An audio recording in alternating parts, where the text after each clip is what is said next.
do Senhor Jesus. Sempre que eu ouço esse louvor, então eu vou louvar esse louvor, eu só lembro do Deus humano. Que diz que é o louvor que eu canto mais ou menos. Mas que seja para a honra e glória do nome do Senhor. Pode tocar.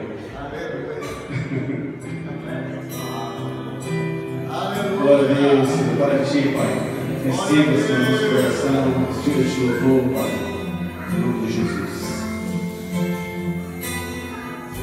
Senhor, hoje vim falar de mim, nessa minha oração.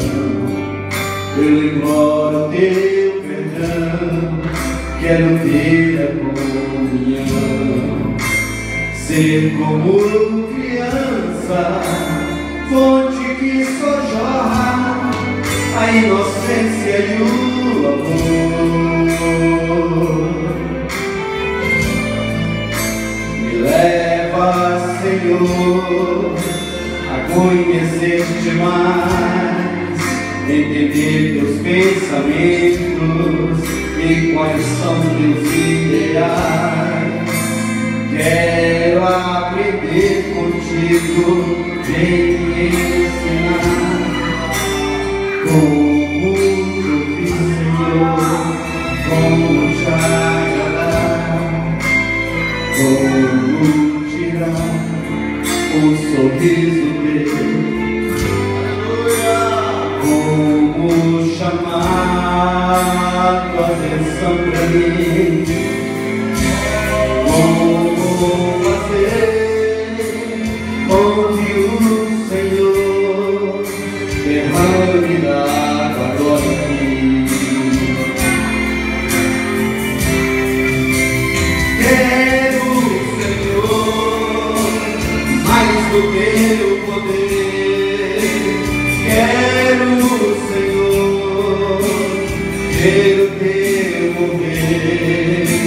Entrego minha vida a ti, sou totalmente teu.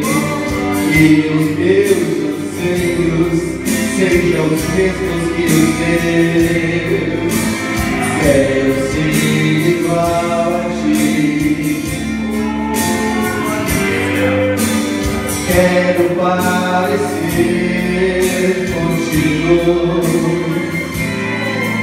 e amar o meu irmão como a mim mesmo, saber conhecer todos os meus defeitos, chegar à conclusão de que todo o meu ser é dependente do Senhor.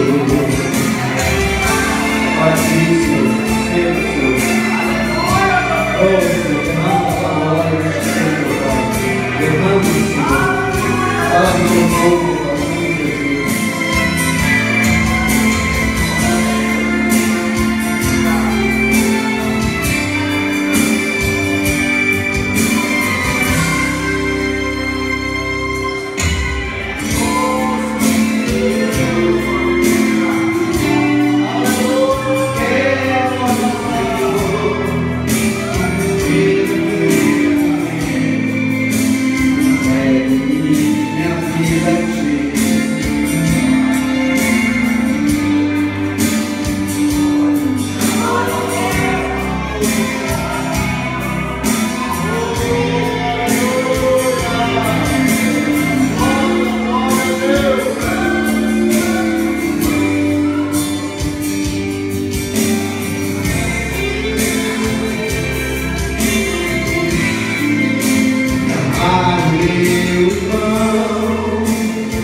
Todo meu ser é dependente Senhor.